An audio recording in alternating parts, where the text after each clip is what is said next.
प्रेम कुमार चंद्राकर, महंत लक्ष्मीनारायण दास college Raipur से।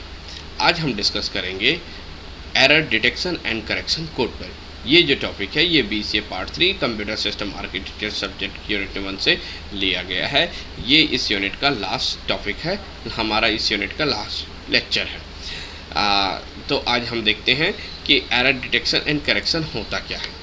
जब भी हम डेटा को ट्रांसफ़र करते हैं from one place to another place, या एक सिस्टम से दूसरे सिस्टम में जब डेटा को ट्रांसफ़र किया जाता है, in that situation it may be कि उसमें एरर ऑकर हो जाए। जब हम डेटा को ट्रांसफ़र करते हैं तो विभिन्न प्रकार के नॉइसी इंटरफेस होती है, जिसके कारण से विभिन्न प्रकार के एरर्स जो है इसके आने की पॉसिबिलिटी होती है। तो हम कैसे उस एरर को फाइंड आउट करेंगे, हम कैसे जानेंगे कि हमारे सिस्टम में एरर है, हम कैसे जानेंगे कि कोई डेटा एक जगह से दूसरी जगह ट्रांसफ़र हो रहा है तो उस समय उस डेटा में कुछ एरर्स है। इसको जानने के लिए हमें एरर डिटेक्शन की ज़रूरत पड़ती है। और अगर एरर जनरेट हो गया है तो उस एरर को हमें कैसे दूर करना है, तो उसके लिए हमें एरर करेक्शन कोड की भी ज़रूरत पड़ती है। तो आज के हम इस लेक्चर में देखेंगे कि एरर किस प्रकार से डिटेक्ट किया जाता है और एरर को किस प्रकार से करेक्ट किया जाता है। तो error detection and correction code play the important role in the transmission of data from one source to another source. जब भी डेटा को एक सोर्स से दूसरे सोर्स में डेटा को ट्रांसफ़र किया जाता है, in that situation error detection and correction जो कोड होता है एक मुख्य जो रोल है वो प्ले करता है, इम्पॉर्टेंट रोल प्ले करता है। The noise also get added into the data when the transmitted from one system to another system which cause error to receive the binary data at the other system। जब भी हम एक system से दूसरे system में data transfer करते हैं तो इन दैट सिचुएशन जो नॉइस है वो जो ओरिजिनल डेटा उसके साथ ऐड हो जाता है और दूसरे सिस्टम में वो रिसीव हो जाता है। The bit of the data में बी चेंज, जो ड्यूरिंग द ट्रांसमिशन के समय जो है इनकी बीट चेंज हो सकती है, जैसे कि 0 है वो 1 में या 1 है वो 0 में चेंज हो जाती है। It is impossible to avoid the interference of noise, या इम्पॉसिबल है कि हम जो है जो नॉइस इंटरफेस है उसको दूर करें, परंतु it is possible to get back the original data. But यह पॉसिबल है कि हम ओरिजिनल डेटा को प्राप्त कर सकते हैं। For this purpose, we first need to detect either the error are present or not using the detector code। तो इसके लिए हमें क्या करना पड़ेगा कि हम ओरिजिनल डेटा प्राप्त कर सकें। तो इसके लिए जो पहला तरीका है वो है कि हमें एरर को डिटेक्ट करना पड़ेगा, यानी कि हमें पहले ये देखना है कि हमारा जो डेटा है वो एरर फ्री है कि नहीं है, यानी कि हमारे डेटा में किसी प्रकार का एरर तो नहीं है। तो वो एरर है कि नहीं, इसे चेक करने के लिए हमें किसकी ज़रूरत पड़ेगा, एरर डिटेक्टर की ज़रूरत पड़ेगा। तो error different types of error detector method होते हैं जिससे हम एरर को डिटेक्ट कर सकते हैं और उसे हम फाइंड आउट कर सकते हैं। इसी प्रकार से अगर पता चलता है कि एरर है, if the error is present, अगर एरर प्रेजेंट है देन व्हाट वी डू, तब हम क्या करेंगे, then we will correct it with the help of error correction code. तब हम इसे एरर करेक्शन कोड की सहायता से दूर कर सकते हैं। तो यहाँ पर मुख्यतः दो है। पहला एरर डिटेक्शन, सबसे पहले तो हमारा जो डेटा ट्रांसफ़र हो रहा है हमारे डेटा में, हमारे बिट में किसी प्रकार के एरर तो मौजूद नहीं है। इसे सर्च करने के लिए हमें किसकी ज़रूरत पड़ेगा, इसके लिए हमें ज़रूरत पड़ेगा एरर डिटेक्शन कोड की ज़रूरत पड़ेगा। उसके बाद अगर एरर प्रेजेंट है तो उस एरर को दूर करने के लिए हमें किसकी ज़रूरत पड़ेगा, एरर करेक्शन कोड की ज़रूरत पड़ेगा।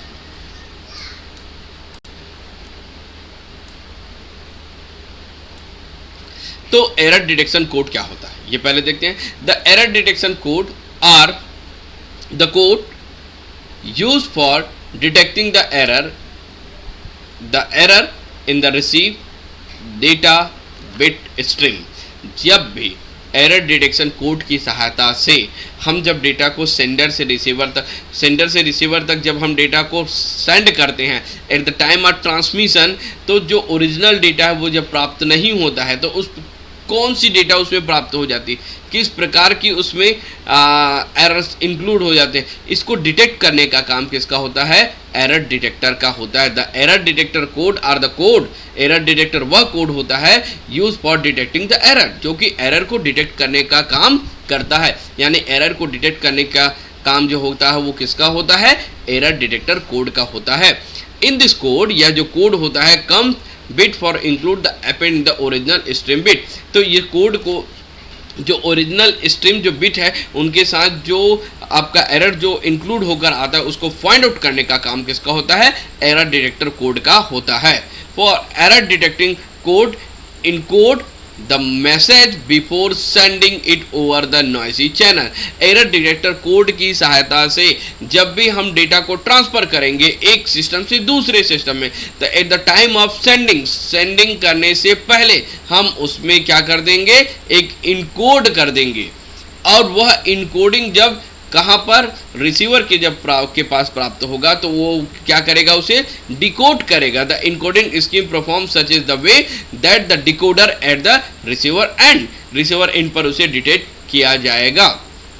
तो फाइंड द एरर इजिली, जिससे हम एरर को इजिली फाइंड आउट कर सकते हैं। In the receiving the data with the higher chances of success, इससे हमारी डेटा की हायर चांसेस होती है डाटा ट्रांसमिशन के सक्सेस होने की, क्योंकि जब हम डेटा को सेंड कर रहे हैं तो बिफोर द सेंड करने से पहले हम उसमें एक बिट डाल दे रहे हैं और उसे इनकोड कर दे रहे हैं। तो जब रिसीवर उसे रिसीव करता है तो वह उसे डिकोड करता है, और डिकोडिंग के टाइम पर अगर किसी प्रकार की जो डाला गया था ओरिजिनल डेटा वो प्राप्त नहीं हो पाता है, तो किस जगह पर कौन से बिट पर ओरिजिनल डेटा प्राप्त नहीं हुआ है उसे आसानी से एरर डिटेक्टर एल्गोरिथम या एरर डिटेक्टर कोड के माध्यम से उसे डिटेक्ट किया जा सकता है। नेक्स्ट है एरर करेक्शन। अगर एरर मिल गया, अगर एरर डिटेक्टर कोड के द्वारा एरर को डिटेक्ट कर दिया गया है तो हम उसे फाइंड आउट करने के बाद उसे रिसॉल्व कैसे करेंगे। तो हमारे पास different types of error correction algorithm है जिसकी सहायता से हम एरर को रिसॉल्व कर सकते हैं। तो एरर करेक्शन कोड के लिए हम विभिन्न प्रकार के स्पेसिफिक एल्गोरिथम का यूज़ करते हैं जिसकी सहायता से हम एरर को रिमूव करेंगे, कहाँ से, हमारी डेटा से। तो error correction code find the correct number of corrected bit by their position in the message. जो एग्जैक्टली जो बिट हमारा करप्ट हुआ है उस बिट को वो एरर डिटेक्टर ढूंढता है, उसके बाद एरर जो करेक्शन होता है उस बिट को वो करेक्ट कर देता है जिस बिट पर एरर ऑकर हुआ है। तो एरर करेक्शन और डिटेक्शन को फाइंड आउट करने के लिए हमारे पास बेसिकली 4 टेक्निक होते हैं। ये 4 टेक्निक के द्वारा से हम एरर को डिटेक्ट और उसे करेक्ट कर सकते हैं। पहला टेक्निक होता है प्रायोरिटी कोड, दूसरा होता है चेकसम, तीसरा होता है साइक्लिक और चौथा होता है हमिंग कोड। तो एक एक करके हम देखते हैं कि कौन कौन सा क्या क्या करता है। सबसे पहला है प्रायोरिटी कोड। प्रायोरिटी कोड जो होती है, इस प्रायोरिटी कोड में हम एक ऐड कर देते हैं, 1 बिट ऐड कर देते हैं। तो 1 बिट ऐड करते हैं तो सेंडर जब ऐड कर देता है तो रिसीवर उसे रिसीव करता है। इसके लिए 2 टेक्निक होते हैं, इवन और ऑड प्रायोरिटी। देखते हैं वो किस प्रकार से काम करती है। The priority check is done by adding the extra bit. Priority check की किस प्रकार से यह काम करता है, एडिंग द एक्स्ट्रा बिट। यहाँ पर यह एक्स्ट्रा बिट ऐड कर देता है। इस एक्स्ट्रा बिट को प्रायोरिटी बिट कहा जाता है। To the data to make the number of ones either the even, यहाँ पर अगर इवन है तो वंस, आइदर ऑड है तो फिर depending upon the types of priority. यहाँ पर जो वंस जो है हम उसे ऐड कर देते हैं, कहाँ पर, जब डेटा को सेंड किया जाएगा उस समय वंस ऐड कर दिया जाएगा। इसकी 2 टेक्निक रहेगी जो कि इवन और ऑड रहेगी। अब वो प्रायोरिटी के बेस पर सुटेबल होगा और उसके according the priority check suitable for signal bit error detection only. यहाँ पर ये कब सुटेबल होता है, जब सिंगल बिट एरर को हमें डिटेक्ट करना होता है। बहुत सारे बिट नहीं, सिंगल बिट यानी अकेले एक किसी बिट पर एरर्स उत्पन्न हुआ तो उसे डिटेक्ट करना है, तो उसके लिए प्रायोरिटी कोड सबसे सुटेबल होता है। अब ये 2 प्रकार के होते हैं, किस प्रकार से इसे एरर को चेक किया जाएगा। पहला होता है इवन प्रायोरिटी और दूसरा होता है ऑड प्रायोरिटी। इवन प्रायोरिटी में क्या होता है, here the total number of bit in the message is made even. अगर टोटल नंबर ऑफ बिट जो है वो क्या होता है, इवन बना होता है तो इवन प्रायोरिटी होती है, और टोटल नंबर ऑफ बिट्स जो होती है उसका जो मैसेज होता है वो ऑड होता है तो उसे ऑड, उसके लिए ऑड प्रायोरिटी का यूज़ करते हैं। तो error detection by priority check, कैसे एरर को डिटेक्ट किया जाता है प्रायोरिटी चेक से, ये देखते हैं। तो सबसे पहले sender and, while creating a frame, जब भी फ्रेम को क्रिएट किया जाता है, जब डेटा ट्रांसफर करना है उसका जो फ्रेम क्रिएट होता है, the sender count the number of ones, sender जो है जितने वंस होते हैं उनको काउंट करता है, and at the priority bit of the value which is determined as the follows, तो उनके जो जितने सारे वंस है उनको काउंट करता है, काउंट करने के बाद वो डिटरमाइन करता है, क्या क्या डिटरमाइन करता है, किस प्रकार से वर्क करता है। पहला, in the case of even priority, अगर मान लो जाए वंस इवन है, if the number of ones even, जितने सारे उस फ्रेम में वन जो है वो अगर इवन है तो जो प्रियोरिटी जो है वो क्या कर देगा, priority bit value is zero, वो क्या होगा, जीरो होगा। If the number ones is odd then the priority bit value is one. तो इवन प्रियोरिटी की केस में सबसे पहले काम क्या होगा कि हम वंस को काउंट करेंगे, जितने सारे वन हैं हमारे फ्रेम में, जितने सारे वन हैं वो वन अगर मान लो जाए इवन है तो हम क्या ऐड करेंगे, जीरो, और मान लो जाए वो क्या है, ऑड है, तो हम क्या ऐड कर देंगे, वन। इसी प्रकार से अब हम काउंट करते हैं, अगर मान लो जाए if the number of ones is odd, अगर नंबर ऑफ वंस जो है वो ऑड है तो प्रियोरिटी बिट क्या हो जाएगा, जीरो, नहीं तो फिर इवन है तो प्रियोरिटी बिट वैल्यू क्या हो जाएगी, वन। तो इस प्रकार से इवन और ऑड टेक्निक कैसे वर्क कर रहा है, वंस को काउंट करके, वंस अगर मान लो जाए जो अगर वंस हमारा इवन है तो हम उसमें जीरो कर रहे हैं, और वंस ऑड है तो वन कर रहे हैं, तो ऐड कर रहे हैं। ऐड करने के पश्चात जब इसको हम ऐड कर देते हैं तो किस प्रकार से ऐड हो रहा है, देखिए यहाँ पर देखिए डेटा फ्रेम है, इस डेटा फ्रेम में देखिए हमारे पास कितने हैं, 7 फ्रेम हैं। इस 7 फ्रेम में वंस कितने हैं, 1 2 3 4, यानी कि ये क्या है हमारे पास, क्या है ये, कौन सा नंबर है, तो यहाँ पर ये इवन प्रियोरिटी है, तो इवन प्रियोरिटी है तो यहाँ पर क्या हो जाएगा, जीरो, और ऑड प्रियोरिटी है तो क्या हो जाएगा, 1 1 2 3 4, यहाँ पर 4 इवन है तो क्या हो जा रहा है, वंस कितने हैं, 4 है। जब वंस 4 है तो क्या हो गया हमारे पास, कितना हो गया ये, जीरो, और वंस जो है वो कितने हमारे, 1 2 3 4 5, तो क्या हो जाएगा, ऑड है तो 1। तो इसी प्रकार से जो हमारा जो बिट रहेगा वो इवन और ऑड पर बेस रहेगा, जो वंस है वो कितना होगा, इवन है कि ऑड है, उसके अकॉर्डिंग उसमें जीरो और वन को ऐड कर दिया जाता है। At the receiver end, receiver end में क्या होगा, on the receiver frame the receive the counter number of ones in it, वो जो नंबर है वो वंस को वो क्या कर लेता है, रिसीव कर देता है। In case even priority check, if the count is ones even the frame is accepted, अगर इवन प्रियोरिटी है और काउंट करता है कि वो 1 है तो वो उसे एक्सेप्ट करेगा, अदरवाइज उसे रिजेक्ट कर देगा। इन द सेम सिचुएशन अगर मान लो जाए प्रियोरिटी जो है वो ऑड है तो वो काउंट करेगा वंस को, और अगर वो वंस करेक्ट है तो क्या होगा, डेटा एक्सेप्ट होगा, अदरवाइज रिजेक्ट हो जाएगा। तो डेटा की काउंटिंग वंस और इवन और ऑड के बेस पर होता है प्रियोरिटी चेक में। वहाँ पर जो रिसीवर है वो करेक्ट है तो वो क्या करेगा, रिसीव करेगा, अदरवाइज वो उसे रिजेक्ट कर देगा। जब रिजेक्ट कर देगा डेटा को तो जाहिर सी बात है एरर वाला डेटा, एरर्स वाली जो डेटा है वो अनदर सिस्टम में रिसीव नहीं हो पाएगी। यहाँ पर एग्जांपल देखिए, यहाँ पर सपोज दैट हमारा डेटा फ्रेम है, इस डेटा फ्रेम में frame with the even priority, even priority है तो हमने क्या कर दिया, इसमें 0 ऐड कर दिया। तो पहला सिचुएशन क्या होगा, नंबर ऑफ बिट्स 1 अब 4 विच इज इवन, यहाँ पर इवन है तो नो एरर है। लेकिन यहाँ पर देखिए नंबर ऑफ बिट्स जो एरर डिटेक्टेड हो रहा है 5, वो कैसे, देखिए यहाँ पर हमारा जो फ्रेम था इसमें जो प्लेस 1 2 3 4 5 6 प्लेस पे देखिए यहाँ पर 6 प्लस 0 था, लेकिन वहाँ पर क्या आ गया है, 1 आ गया है। इन दैट सिचुएशन यहाँ पर एरर ऑकर हो रही है, तो वो सिंगल जो बिट की जो एरर है उसको डिटेक्ट करने के लिए प्रायोरिटी का हम उपयोग करते हैं। नेक्स्ट होता है चेक सम।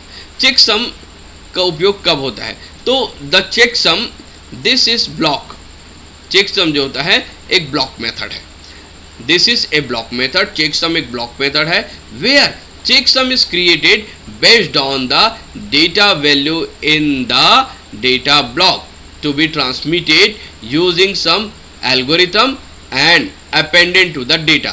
जब भी डेटा को जब हम ट्रांसफ़र करते हैं वन प्लेस से अनदर प्लेस में या एक सिस्टम से दूसरे सिस्टम पे, तो उस समय हम डिफरेंट टाइप्स ऑफ एल्गोरिथम या कुछ एल्गोरिथम का उपयोग करते हैं जिसमें कुछ डेटा हम ऐड कर देते हैं। तो चेकसम के द्वारा हम जब डेटा ऐड कर देंगे, एडिशनल डेटा जब ऐड कर देंगे, जिसे सेंडर के द्वारा इनकोड किया जाएगा और रिसीवर के द्वारा डिकोड किया जाएगा, तो इस सिचुएशन में एक चेक पॉइंट, एक चेक सम बन जाएगा और उस चेक सम से हम प्राप्त कर सकते हैं। अगर ओरिजिनल डेटा हमारा प्राप्त होता है तो वो एक्सेप्ट होगा, अदरवाइज उनका जो रिजल्टेंट है वो अगर नहीं है, जीरो नहीं आता है, इसका मतलब ये है कि उसमें एरर ऑकर है, तो उसे हम एक्सेप्ट नहीं करेंगे। When the receiver got the data, अगर डेटा रिसीवर डेटा को रिसीव करता है, a new check sum is calculated, जो नया चेक सम है वो कैलकुलेटेड होता है, and compare with the existing check sum, जो पुराना जो एग्जिस्टिंग चेक सम था उसके साथ उसको कंपेयर किया जाता है। किसको? सेंडर रिसीवर इन पर जो नया चेक सम बनता है, यानी सेंडर इन पर एक चेक सम बनेगा और दूसरा चेक सम कहाँ बनेगा? रिसीवर इन पर। दोनों को कंपेयर किया जाता है। अगर दोनों नॉन मैच हुआ यानी दोनों मैच नहीं हुआ, इसका मतलब एरर ऑकर है, और दोनों मैच हो गया है यानी कि उसके रिजल्ट जो उसका वंस कॉम्प्लीमेंट है वो अगर जीरो आता है, इसका मतलब एरर नहीं है। तो ये एरर को फाइंड आउट, एरर को डिटेक्ट करने के लिए बहुत कारगर होता है कौन सा? चेकसम। कब? जब मल्टीपल बिट एरर होते हैं। सिंगल बिट एरर के लिए हम किसका यूज करेंगे? प्रायोरिटी चेक का। और दूसरा हमारा है अगर मल्टीपल बिट एरर आ जाती है तब की केस में हम यूज करते हैं चेकसम का। तो एरर डिटेक्ट कैसे होगा चेकसम में? पहला जो रहेगा हमारा जो चेकसम होगा सेंडर इंट पे और दूसरा कहाँ पर? रिसीवर इंट पर। तो sender end add the segment of ones using the complement arithmetic to get it sum. जितने सारे हमारे फ्रेम्स होंगे उन सारे फ्रेम्स में को ऐड करते समय वंस जो है कंप्लीमेंट ऐड कर दिया जाएगा कहाँ पर? सेंडर इंट पर।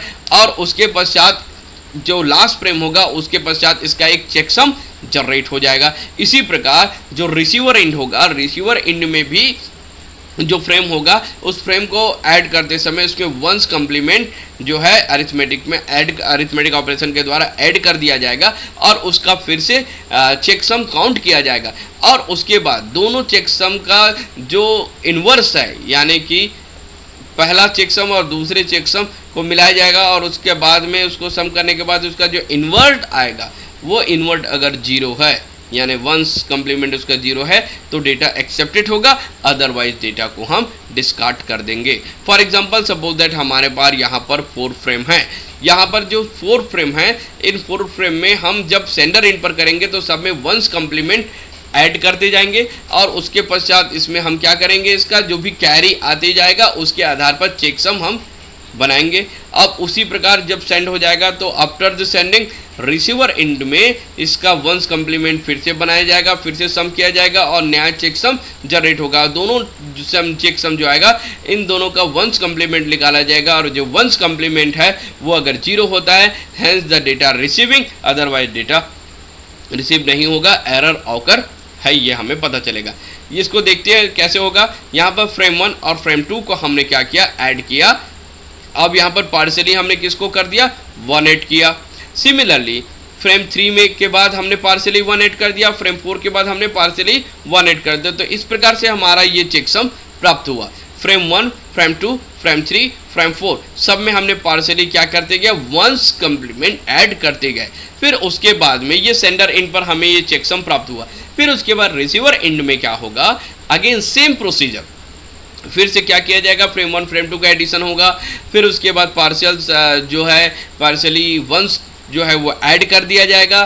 फिर उसके बाद वंस ऐड करने के बाद में इसका कम्प्लीमेंट बन गया। फिर इसका फ्रेम 3 ऐड होगा, फिर वंस करके उसका कम्प्लीमेंट बनेगा, फिर फ्रेम 4 देन उसके बाद कम्प्लीमेंट बनेगा।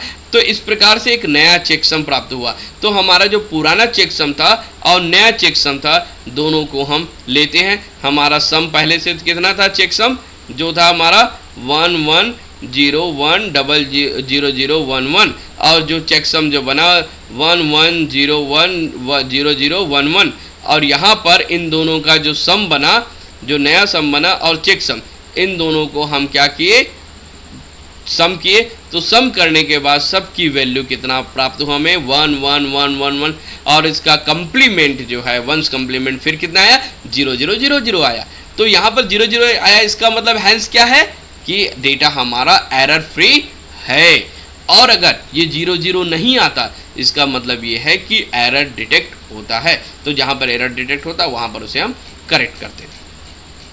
नेक्स्ट जो मेथड है वो है cyclic redundancy method. Cyclic redundancy method का उपयोग ज़्यादातर हम तब करते हैं जब हमारा data, it is commonly use the detecting the accidental changes to the data transmission via the telecommunication network and storage device। जब भी टेलीकम्युनिकेशन नेटवर्क या स्टोरेज डिवाइस के द्वारा जब डेटा ट्रांसमिट किया जाता है तो एक्सीडेंटली जो इसमें कॉमनली जो डेटा में चेंजेस जो होती है उसके लिए साइक्लिक रिडंडेंसी का यूज़ किया जाता है। इस कोड को इन्वाइट किया था डब्ल्यू वेल्से पेटरसन ने 1961 में। जो CRC जो कोड है इन्वॉल्व होता है binary division of the data bit along with the send the predetermined divisor agreement upon the by the communicating system। जब भी हम एक सिस्टम से दूसरी सिस्टम में या एक नेटवर्क से दूसरे नेटवर्क में डेटा का जब ट्रांसफ़र करते हैं तो उस समय CRC कोड जो है बाइनरी डिवीजन टेक्निक पर काम करती है और बाइनरी डिवीजन डेटा को उसमें ऐड कर देती है। Then the divisor is generated, जैसे कि प्रीवियस हमारे चेकसम में सम जनरेट होता था, उसी प्रकार से साइक्लिक रिडंडेंसी जो कोड है उसमें क्या जनरेट होगा, हमारा डिविजर जनरेट होगा। Divisor is generate by using the polynomial, so the CRC is called the polynomial code checksum. चूँकि यह जो है डिविजर जो है पॉलिनोमियल जनरेट करता है, इसीलिए इसे कुछ समय पॉलिनोमियल कोड चेकसम भी कहा जाता है। इसे किस प्रकार से किया जाता है, तो सबसे पहले डेटा सेगमेंट आएगा, फिर उसका CRC इनकोडेड हो जाएगा, डिविजन कोड जनरेट होगा, फिर मैसेज सेंड हो जाएगा ओवर द नेटवर्क और उसके बाद CRC को डिकोड किया जाएगा और ओरिजिनल डेटा सेगमेंट में प्राप्त हो जाता है। नेक्स्ट जो लास्ट हमारा डिटेक्शन जो कोड है वो है humming code. This is the coding method.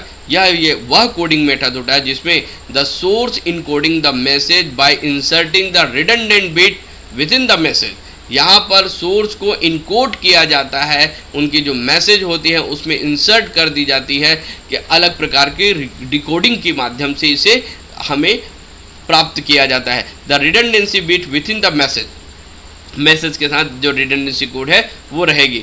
The redundancy bit are in the extra bit, जो रिडंडेंट बिट रहेगा वो कौन सा रहेगा, एक्स्ट्रा बिट रहेगा। रिडंडेंट कोड जो है उसे हम मैसेज के साथ इंसर्ट कर देते हैं सेंडर के समय और उसको रिसीवर रिसीव करता है। तो ये जो रिडंडेंट जो बिट होता है एक्स्ट्रा बिट होता है, that generated and inserted the specific position in the message itself to enable the error detection और करेक्शन, जिससे के माध्यम से हम ये जो सिंगल एक एक्स्ट्रा बिट जो है इसको स्पेसिफिक पोजीशन पर ऐड कर दिया जाता है ताकि जब भी हम मैसेज को प्राप्त हुए तो हमें मालूम चल सके कि किस पोजीशन पर और कहाँ पर कौन सी एरर जो है वो आई है और उसको कैसे डिटेक्ट करें और उसको करेक्ट करें। When the destination receive the message, जब डेस्टिनेशन जो है इस मैसेज को रिसीव करता है, it perform the recalculation to detect the error. इसे रिकैलकुलेट किया जाता है ताकि हम एरर को डिटेक्ट कर सकें and find out the position that has the error, और उस प्रकार से हम उस पोजीशन को प्राप्त कर सकते हैं जिस पोजीशन पर एरर है।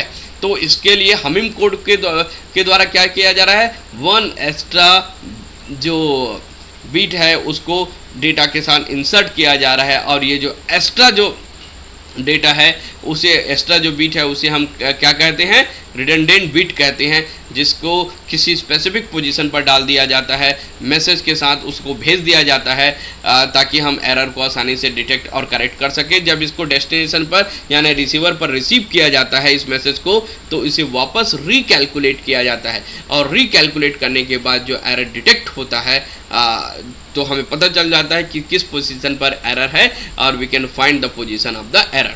तो ये किस प्रकार से काम करता है, इसके जो 3 स्टेप्स है, पहला जो स्टेप्स होगा उसमें इसका जो फर्स्ट स्टेप्स है, फर्स्ट स्टेप में हम करते हैं calculate the number of redundant bit. सबसे पहले नंबर ऑफ बिट को रिडंडेंट को हम कैलकुलेट करते हैं, calculation of the number of redundant bit, कितने रिडंडेंट बिट है उसको हम कैलकुलेट करते हैं फर्स्ट स्टेप में। Second step position to the redundant bit, हम रिडंडेंट बिट की पोजीशन तैयार करते हैं और पोजीशन को लेते हैं। Third step calculating the value of each redundant bit, फिर उसके बाद जो रिडंडेंट बिट है उसकी वैल्यू को हम कैलकुलेट करते हैं। Once the redundant bit has been inverted with the message it's send to the user, जैसे ही ये बन जाता है फिर यूज़र को हम सेंड कर देते हैं। तो इस प्रकार से एरर को डिटेक्ट किया जा सकता है, उसको दूर किया जा सकता है हमिंग कोड से भी। तो आज के इंटायर लेक्चर में हमने देखा किस प्रकार से एक सिस्टम पे जब हम डेटा को ट्रांसफ़र करते हैं वन सिस्टम से अनदर सिस्टम में डेटा की ट्रांसमिशन होती है, तो there are the various types of noisy occur, विभिन्न प्रकार के नॉइसी ऑकर हो जाते हैं और उस नॉइसी के कारण डेटा के साथ एरर भी सेंड हो जाता है। तो हम विभिन्न प्रकार की टेक्निक देखें जिस टेक्निक की सहायता से हम एरर को डिटेक्ट कर सकते हैं और एरर को किस प्रकार से हम रिकवर कर सकते हैं, किस प्रकार से उसे सॉल्व कर सकते हैं, रिसॉल्व कर सकते हैं, एरर को हम कैसे करेक्ट कर सकते हैं, इसकी भी टेक्निक हमने आज के लेक्चर में देखा। Thank you.